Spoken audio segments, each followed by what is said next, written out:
शेतकरी मित्रांनो नमस्कार. भरपूर शेतकऱ्यांचे कापसाचे उत्पन्न हे कमी का होत चाललेले आहे. जास्त मेहनत करून सुद्धा कपाशीपासून पाहिजे तितकं उत्पन्न शेतकऱ्याला मिळत नाही. खरोखरच एसटीबीटी कपाशी शेतकऱ्यांचा खर्च हा वाचवत आहे का, याची संपूर्ण माहिती आज आपण या व्हिडिओमधून जाणून घेणार आहोत. नमस्कार, मी राहुल शिंदे.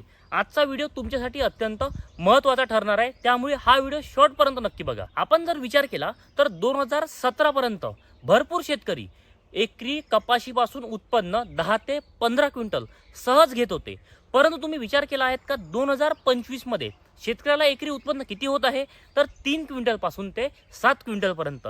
म्हणजेच काय की शेतकऱ्याला मेहनत तितकीच करून उत्पन्न शेतकऱ्यांचं हे घटत चाललेलं आहे. याचे मुख्य कारण म्हणजेच चुकीचे बियाणे, चुकीचे व्यवस्थापन आणि वाढत चाललेला तणनाशकांचा वापर. आपण विचार केला आहेत का भरपूर शेतकरी एसटीबीटी कपाशी का निवडत आहे, तर मजुरांचा अभाव, वाढत चाललेला मजुरीचा खर्च आणि त्याच्यात वापरण्यात येणारं तणनाशक. भरपूर शेतकऱ्याला हा मार्ग सोपा वाटतो, परंतु अल्पकालीन आपला खर्च वाचतो, परंतु आपल्या जमिनी ह्या नापिकीकडे वळत चाललेल्या आहे. शेतकरी मित्रांनो, एकच तणनाशक एका तणांवर आपण जर वारंवार फवारणी केलं तर ते तण त्या तणनाशकापरी प्रतिकारक्षम हे जास्त बनतं आणि जास्त प्रमाण घेऊनही ते तण मरत नाही. याचं उदाहरण तुम्ही आपल्या शेतामध्ये हे बघितलं असेल की जास्त प्रमाणामध्ये तणनाशक मारून सुद्धा ते तण मरत नाही. हे भरपूर शेतकरी म्हणतात, तर याचं कारण तेच आहे की ते तण त्या तणनाशकाप्रती हे प्रतिकारक्षम जास्त बनलेलं आहे आणि जास्त प्रमाण घेऊनही ते तण मरत नाही,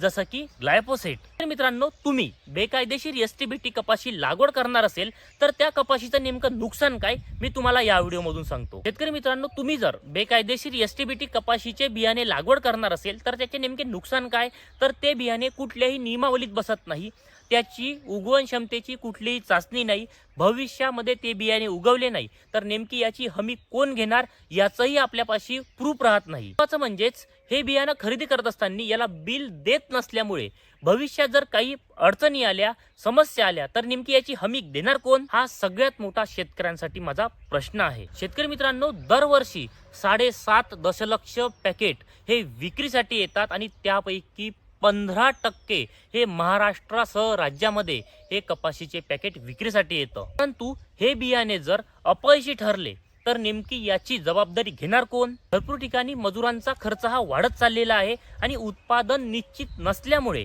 आपल्याला खर्च करणे सुद्धा तेथे हा अवघड झालेला आहे. शेतकरी मित्रांनो, आपल्यासाठी एक अपयशी हंगाम आपली संपूर्ण बचत हे संपवू शकतो. परंतु आपल्यासाठी सुरक्षित मार्ग कोणता, तर कायदेशीर मान्यता प्राप्त बियाण्यांची खरेदी करणे, माती व उत्पादनाचे दीर्घकालीन आरोग्य जपणे. आपल्यासाठी स्थिर उत्पादन म्हणजे स्थिर उत्पन्न.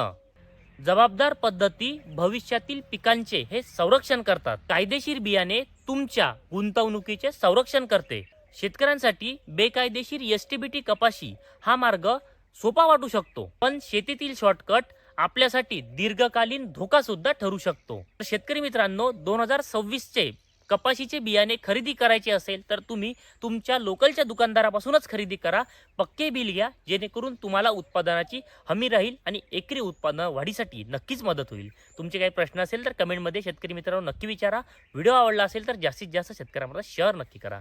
धन्यवाद.